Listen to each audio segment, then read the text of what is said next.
Sorry about that, Scorpio, part 2. So if you're just coming on, go to part 1. We're going to continue with the reading here. The terabyte card couldn't come quicker. I could tell you that right now. I'm so sick of this device not having enough space all the time. All right, Spirit, for Scorpio, let's get into the masculine energy.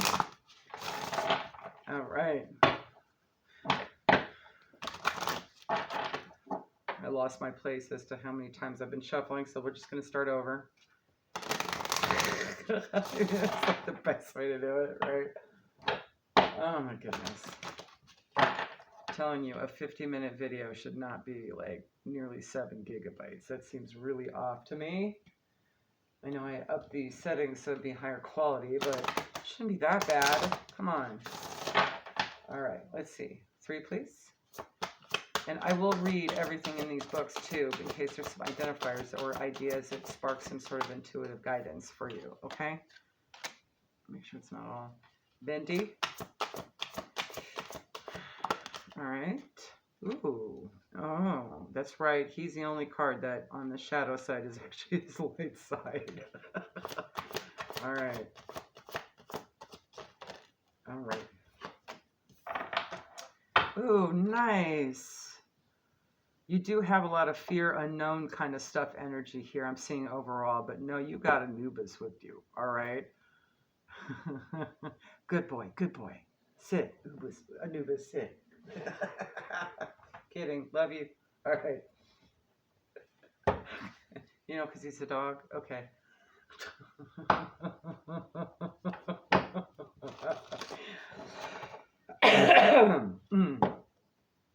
Little known past life secret there. All right. No, we love Anubis. He's got good boy behavior. He really looks out and guards you to the other side. It's like having your own personal entourage. Okay, so whatever unknown that you're facing right now, just know that you've got a bodyguard. You got some backup. You got a wingman. Okay, you got a wingman. All right. All right, let's get the feminine energy. Ladies, how say you? Ooh, speaking of wingman, you got a wing woman too with Freya. She's got your back. Who else?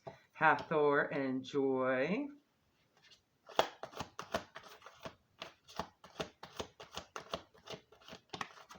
And Durja, boundaries. Make sure you have good boundaries at this time, okay? Do things you enjoy. Keep your vibration high. And reestablish boundaries if you need to, because this external energy might be a little pain in the butt. Okay, pick me, pick me, pick me. It's that pick Misha energy, right? We'll start with the ladies. Norse might be significant. We also have Egyptian and Hindu as well with these ladies. Playful goddess of love and ruler over war and death, Freya appears before you to encourage you to boldly go forth.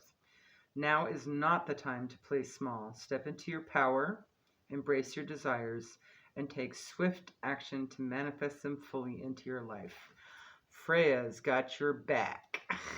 It's like, you can do this. Let me actually get back over there. We'll get to you in a moment, darling. Hathor, the Golden One, appears to usher in a new era of celebration and joy.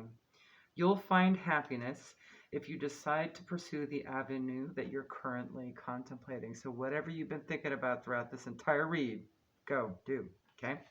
What makes you happy? Durja, boundaries.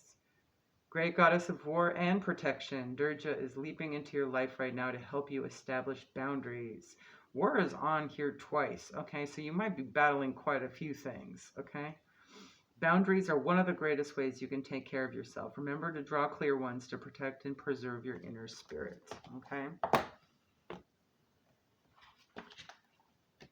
Hades, shadow side. Death is not always a negative thing. Everything has a season. Leave behind what you no longer need. The three-headed dog, again with threes, right? Kerberos guards the gates of the underworld, snarling and growling at anything that moves. The dog's jaws drip pools of saliva onto the cool, dark stone. Soon a solitary figure approaches. It is Hades himself. I just imagined waterfalls hitting stone. So maybe there's some sort of meditative thing you can do involving falling water and stones, okay? Maybe get yourself one of those little tabletop water fountains. Huh, okay. It's Hades himself. His dog calms and submits his 3 heads for petting.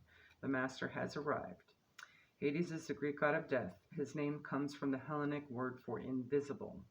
This is because the realm of the underworld, also referred to as Hades, is invisible to all. Hades also owns a special helmet permitting the wearer to be undetectable. Cover your crown at night, okay? I just saw that. I saw like somebody wearing a helmet to bed, you know what I mean? So cover your crown. That might be helpful. This weapon is featured in a number of stories, and many other gods wear it in war. Again with the war, right? Oh, you might be dealing with spiritual warfare, okay? Of sorts. Hades inherited the underworld when Kronos divided the territories. His brothers Zeus and Poseidon received the sky and sea, respectively. Wealthy due to the unlimited precious metals in his kingdom, Hades was intelligent and not at all monstrous. Although feared by man, and speaking of fear, we got Puck right next to him, Hades was not a particularly nasty god and looked for love just like his brothers did. The story of Persephone is possibly the most famous story featuring Hades, and one that shows death is just a cyclic part of life. Hades fell in love with Zeus and Demeter's daughter Persephone, and Zeus promised Hades her hand in marriage. Demeter, however, did not agree to the match.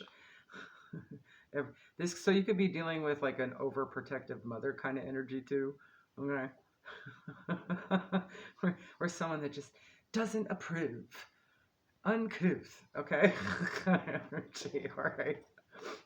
This is not how we do things. I just heard that.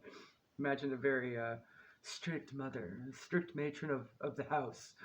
Okay. All right. Where were we, Spirit? Okay. Or even tell Persephone about the offer. Ooh, so she kept secret. She might be this one. Okay. In his frustration, Hades kidnapped the lovely young woman, and taking her down deep into his dark domain, he tried to woo her. Demeter, goddess of agriculture and a living mother, searched the world for her daughter, and in her grief, stopped facilitating the growth of production of all food and plants. Now, some might actually see that as sort of controlling, narcissistic, toxic, abusive energy, right? If you have to starve everyone else out because you can't find what you want because you're connected to your child in such a toxic attachment kind of way, that's not good. That is not good for the collective, right? So you could be dealing with that kind of energy, all right? Everything died and man began to starve. The gods figured out that Hades had Persephone, and Zeus asked for her release to end the famine. However, Persephone had eaten 6 pomegranate seeds, complicating the situation. As the fates ruled, anyone who consumed food or drink in the underworld must stay. Demeter and Hades eventually negotiated that Persephone would live 6 months of the year with Hades and 6 months with Demeter. Co-parenting situation might be an identifier, which is why something about half and half, equal share, okay? Which is why every 6 months the earth dies and Hades claims the season winter and his bride. Should Hades come, this does not normally signify a physical death. An ending or leaving behind is more likely, and this is not always a negative thing. So this could be something where you just have to release this energy, right? In order to leave it behind. Everything has a lifespan, in particular ideas, beliefs, and fears that have passed their expiration date. Sometimes in order for growth to occur, death must too. Prepare to let go of ideas, aspects of your personality, or even a specific phase of a relationship. Ooh. To make way for new ones. I just heard empty nest, so that could be why a mother energy is behaving this way, okay? If it's a mother energy. So it might be a parent-child dynamic issue. Okay. On the shadow side, Hades was impetuous, impatient, and let's face it, not exactly honest all the time. Yeah, you got that emotionally manipulative energy, right? If we recognize these qualities in ourselves and seek to understand why we act the way we do, we will be able to accept and make room for new and healthier aspects. Scrupulous honesty is required for a start. While this darker face of ourselves may not be appealing to us, and we may be tempted to take it underground, and I do get the sense that someone's trying to hide, be secretive about it, right? The only way to truly change it is to make it visible, at least to ourselves. Hold on. All right, there we go. By recognizing our shadow aspects, we can make changes that allow some of these aspects to transform or simply die away. Okay? All right. Fear. Examine your fears. What is there to be afraid of? You are being asked to confront what frightens you. So this is the shadow side of this card. The shadow side is actually the light side. Only card in the deck that does this. Okay. Apuk is the Mayan god of the dead. While most cultures have a god ruling over the underworld or death itself, the Mayans had a number of gods ruling over 9 levels of hell. So you might have 9 situations around you complicating this, and it could be even more connected to this mother energy, okay? And Apuk was the most feared. I did mention matron of the house, didn't I? Okay. Apuk doesn't just show up quietly for you or even wait patiently for your death. He hunts you. Normally pictured as a skeleton or with bones on his head and wearing bells, he is the most senior of all Mayan death demons, living on the lowest level of the underworld, known as Mitnal. Apuk rises up and stalks the city streets at night looking for his next victim. The Mayans feared death, and they were always aware that Apuk could indeed be waiting around the next bend to take them. In fact, it is said that few people went out on the streets at night because it was difficult to see what lay ahead. They especially avoided going out at night if there was sickness within their homes, as they greatly feared death through sickness. Ooh, it just clicked. So, for whomever in that first bluebird situation had just coming out of sickness, maybe this had been something that was like deathly or terminal or fated to be, but ended up not becoming. So maybe it's hard to let go of that. There could be someone in this situation, maybe she was taken care of, okay, in this situation, who is super overprotective because of it. And maybe it just became a habit. I want to say habit, okay? There is only one way to scare Apuk away, and that is to scream and shout. So you might need to vocalize the situation very clearly. You might have to have vocal boundaries, verbal boundaries, okay? Testimonies from the Spanish conquistadors included passages describing the loud wailing and screaming of the families of those who were extremely sick or had passed. It seems strange to the Spanish that this noise didn't extend into the daylight hours. What they didn't realize was that the loud protestations were unnecessary to scare away the terrifying Apuk when the sun was up. So shedding light on your fears, right? Shadow work. Should Apuk come ringing his bells, fear may be in your consciousness. What are you most afraid of? Are you afraid of being judged by others? Are you worried about test grades and classes? Do you fear being ridiculed or not measuring up? Examine if your fear is real.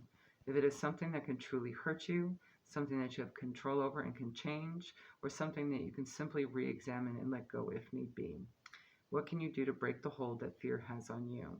All these questions must be considered and answered if you are to move forward with ease and peace.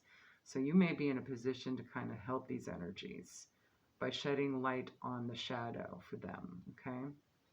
It could be something as simple as, what can you do to break the hold that fear has on you, right? Like that one question, right? Is it even real or is it an illusion, right? Anubis. Protection. Grief and suffering are a natural part of life. Know that you are loved and protected at this time and at all times. When you go down into the womb-like environment of the tombs built in ancient Egypt, the gods still seem to live and breathe in the frescoes upon the earthen walls. Among them, there is almost always the dark, majestic jackal head signifying the presence of Anubis, god of the underworld and mummification. To our eyes, Anubis might look fearsome, but this is not the truth. Yes, jackals do move along among graveyards in real life, but this jackal god takes great care of the tender new souls who have passed into the next world, the afterlife. After preparing them by guiding the embalmer's hands, Anubis travels with the dead to have their souls weighed by Ma'at, the goddess who embodies natural law, truth, and justice, as recorded in the Book of the Dead. Something I do aim to read this year, or at least book on tape here. All right. When the cult of god Osiris grew stronger in Egypt's later Middle Kingdom, Osiris took over many of Anubis' jobs as caretaker and protector of the dead. More than likely because, it got more populated. There was far more going on. That is not just one job for one, right? Even the Mayans knew that. They had 9 levels of hell, right? Okay. Thereafter, the myths about Anubis became more focused on specific embalming methods and mummification process. The care and effectiveness with which embalmers enacted the mummification process is still a marvel today. Yeah, they really knew how to work their herbs, man. See, they knew what was up with herbs and their properties. All right. The priests of the funerary rites placed a sacred mass of Anubis upon the body when conducting the mummification, enabling the deceased to momentarily become the god during the preparation. Call upon Anubis when you or others are affected by death or simply need protection. Okay? Allow him to relieve your grief and suffering. If a friend is or you are changing, if a shift in a relationship is worrying or hurting you, or if you simply feel like you are drifting away from someone you care about, call upon Anubis to assist with this transition. Swallowing. All right. Know that Anubis is carefully protecting and watching over you and your friend as your souls make this new journey. Okay?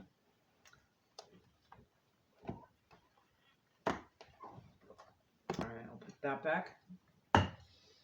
Let us get 6 chakra cards. Anything specific chakra oriented that Scorpio can work on at the moment to safeguard them from these external energies, or to strengthen their aura so their boundaries are better. Maybe even on autopilot, auto cleanse, auto transmute, auto protect. Sounds like some next level energy clearing is needed right now. Solar plexus, determination. Stay determined, okay? Stay confident, persistent. Strengthen that solar plexus. Your heart chakra too with love, okay? Do a lot of unconditionally loving things, okay? Especially any joy for self. Here's another suggestion for your heart. Play. Feel like a kid again. That'll help. All right. Do things with others. Your bestie. I'm seeing besties right there. Sacral chakra. Get into creative pursuits. Okay. Stay balanced. Okay. Keep this energy on point. All right. You might need to do a little boundary protection as well. Work on strengthening that foundation. Okay. And, soul star chakra, soul healing, okay? Work on things that your soul needs right now, okay? But also just be mindful of your lower chakras because I see them all here, okay? Keep a balance between mind, body, and spirit at this time. And your yin, your yang, okay? And final guidance from Beyond Lemuria. Heart chakra. Right. All right. Number 5, unfurling back to love. This one's easy. Love for oneself and others, relationships, compassion, forgiveness, empathy, connection, receptivity, acceptance, and generosity. The healing position is over the heart.